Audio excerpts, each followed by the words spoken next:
Hello বন্ধু, আমি কথা হবে দেবের খাদান মুভি নিয়ে। তো কেমন হলো মুভিটা? ফার্স্ট অফ অল বলবো, আমি অডিয়েন্সের রিয়াকশন দেখে আমার মনে হচ্ছিল আমি 2008 বা 10 এই টাইমে ফিরে গেছি, যখন আমি স্কুলে পড়তাম এবং বাংলা কমার্শিয়াল মুভি তখন জমজমাট বাজার, সঙ্গীত বাংলায় সবসময় গান বেরোচ্ছে, ইন্টারভিউ বেরোচ্ছে এবং আমরা দেখতে যাচ্ছি হলে, হলে সিটি চিল্লামিলি এরকম চলতে থাকতো। এবং তার অন্য রিজনও ছিল, তখন স্কুলে পড়তাম, গার্লফ্রেন্ড নিয়ে যেতাম, সেটা একটা আলাদা মজা ছিল। ঠিক আছে, তো সেই টাইম মনে হচ্ছে ফিরে গেছি, বিকজ প্রচুর লোক একটা বাংলা মুভি নিয়ে, সাউথ মুভি বা ইংলিশ মুভি ক্রেজ আমি প্রচুর দেখেছি। আমাদের হলিউডে যখন কোনো মার্ভেল বা ডিসি মুভি বেরোয় তখন ক্রেজ হয়, আমিও করি। ঠিক আছে, বা রিসেন্টলি এখন যে সাউথের মুভি নিয়ে এত ক্রেজ, পুষ্পা দেখতে গেছিলাম, কত ক্রেজ ছিল, সেই জিনিসটা বাংলা মুভির জন্য আমার ফিরে এসছে, সেটা দেখে খুব ভালো লাগলো। লোকে সিটি মারছে কোনো গান বা কোনো ডায়লগে, ঠিক আছে, উঠে নাচতে যাচ্ছে, এন্ড হওয়ার পর লোকে মানে এনজয় করছে পুরো মুভিটা, একটা বাংলা মুভি, স্পেশালি দেবের বাংলা মুভি। তো সেটা দেখে বেশ বেশ ভালো লাগলো আমার, এবং সেই টাইম ফিরে গিয়ে মনে হচ্ছে না, আবার হয়তো বাংলা ইন্ডাস্ট্রি হয়তো এখান থেকে টার্ন অ্যারাউন্ড হতে পারে এবং আমরা এরকম ভালো হয়তো আরও পেতে পারি। এবার এই মুভিটার প্রেজেন্টেশনটা খুব প্রিমিয়াম। এই মুভিটা যেভাবে খাদানের লোকেশন দেখানো হয়েছে, যেভাবে দেবকে প্রেজেন্ট করা হয়েছে, কিছু মাসি মুভমেন্ট যেভাবে ক্রিয়েট করা হচ্ছে, কিছু ডায়লগগুলো যেরকমভাবে ডেলিভারি হয়েছে না, সেইগুলো বেশ বেশ একটা প্রিমিয়াম ফিল দেয়, যেগুলো আমরা সাউথের মুভি বা হিন্দি মুভি থেকে একটা ফিল পাই না, যে এটা বেশি হেভি লাগছে। ঠিক আছে, লার্জার দ্যান লাইফ একটা ব্যাপার আছে, সেরকম কিছু জায়গা। এবং শুটিংগুলো না, স্পেশালি খাদানের লোকেশন শুটিংগুলো খুব ভালো হয়েছে। আর মাসের মুভির কথা যখন বলছি তখন একটা বলতেই হয়, এখানে অ্যাকশনগুলো কিন্তু খুব ভালো। এখানে বেশ কয়েকটা অ্যাকশন সেখানে যেগুলো দারুণ, এবং সেখানে একটা আছে হচ্ছে কাদার মধ্যে, একটা আছে তোমাদের ট্রেলার সময় বলেছিলাম যে একটা বিয়ে বাড়ির মধ্যে একটা সিন আছে। তো এরকম সিনগুলোতে না খুব রনেস রাখা হয়েছে, যেটা কিন্তু এই টাইমে দাঁড়িয়ে কিন্তু খুব চলছে।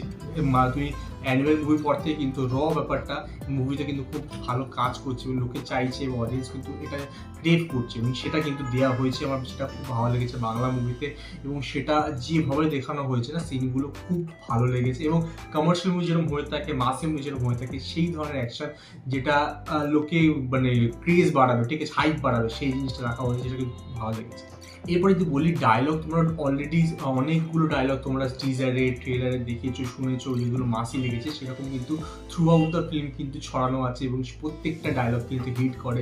ডায়লগ রাইটিং যেরকম ভালো হয়েছে, ডায়লগ ডেলিভারি কিন্তু সেরকমই ভালো হয়েছে, যেগুলো প্রত্যেকটা হিট করে। শুধুমাত্র দেবের থেকে না, যিশু এবং আরও কয়েকটা ক্যারেক্টার কিন্তু কিছু ডায়লগ দেয়, যেগুলো কিন্তু খুব ভালো মানে কমার্শিয়াল মুভির জন্য কাজ করে, এবং সেটা ভালো লেগেছে। এবার পারফরমেন্সের কথায় আসলে আমি বলবো বাবা দেবের পারফরমেন্স ছিল সেরা। দেব যেভাবে ট্রান্সফর্ম নিয়েছে না, যে পুরো মুভিটার জন্য যে ট্রান্সফরমেশন নিয়েছে, যেভাবে খেটেছে, সেটা দেখে বোঝা যায়। এবং ছেলে দেবের থেকে এগুলো বাবা দেবের ক্যারেক্টারটা আমি বেশি ভালো লেগেছে। তাকে যেভাবে দেখানো হতো, যে কথা বলার অ্যাকসেন্ট, কথা বলার ধরন, এবং সে যে ফাইটগুলো করছে প্রত্যেকটা জায়গায় তাকে চুমু লেগেছে। এবং তাকে ছাড়া যদি বাকিদের কথা বলি, প্রত্যেকে নিজের জায়গায় খুব ভালো অ্যাক্টিং করেছে।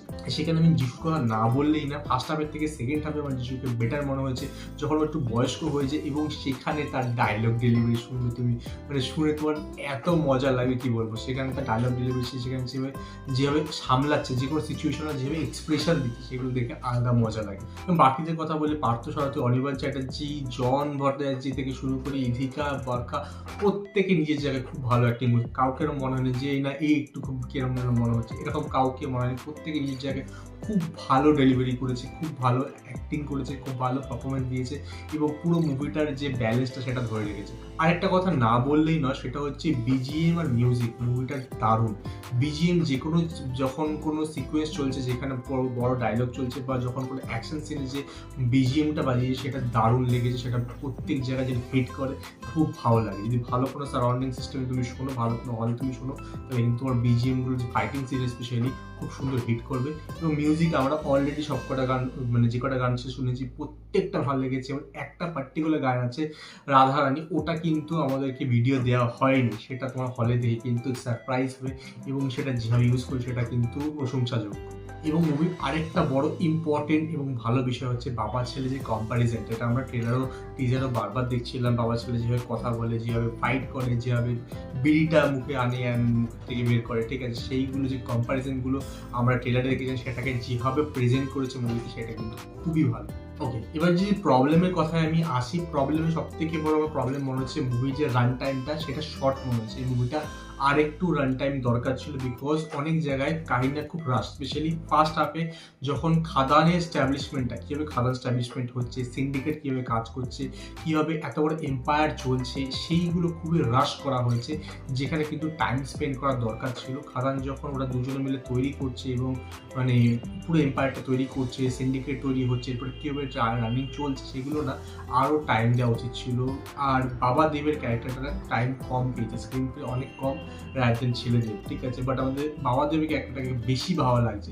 ওর প্রেজেন্স, ওর অ্যাক্টিং, ওর ডায়লগ ডেলিভারি সেগুলো কিন্তু অনেক বেটার মনে হয়েছে, এবং তার ক্যারেক্টারটা এতটা কম হওয়া উচিত, রান টাইম আর একটু বাড়িয়ে এই স্ট্যাবলিশমেন্টটা পুরনো সময়ের টাইমটা কিন্তু আরেকটু বেশি দেখালে আই থিঙ্ক বেটার লাগতো। এবং আরেকটা মেন প্রবলেম হচ্ছে এখানে ইমোশনাল সিনগুলোতে না আরও টাইম দেওয়া উচিত ছিল, তার জন্য লাভ স্টোরিগুলোতে না আর একটু টাইম স্পেন্ড করা দরকার ছিল। আমি বলছি না কোনোটা খারাপ লেগেছে, আমরা তোমার ইদিকার কাজ এখানে খুব ভালো, ইদিকার যে লাভ স্টোরিগুলো দেখতে খুব বেশি মিষ্টি লাগে, এবং তার ডাইরেক্ট ডেলিভারি, সেই কয়েকটা হোময়ার যেগুলো দেয় সেগুলো তুমি অলরেডি দেখেছো কিছু জিনিস, সেগুলো ভালো লাগলো। ওদের যে লাভ স্টোরি বিল্ড আপটা সেটা না অতটা রাশ মনে হয়, অতটা ঠিক বিল্ড আপটা টাইম দেওয়া হচ্ছে মনে হয় না, সেগুলো হিটটা না অতটা বেশি করে না, যখন যেখানে যেখানে হিট করা উচিত ইমোশনাল সিন অতটা বেশি হিট করে না। তো এই জায়গাগুলো আমার মনে হচ্ছে আরেকটু বেশি টাইম স্পেন্ড করা উচিত ছিল। তো টাইমটা I think just 10 to 15 minutes যদি বাড়ানো হতো বা 20 মিনিটস, তাহলে কিন্তু অনেকটা বেটার কাহিনীটা মানে ব্যালেন্সড আউট হয়ে যেত এবং বেটার মনে হতো।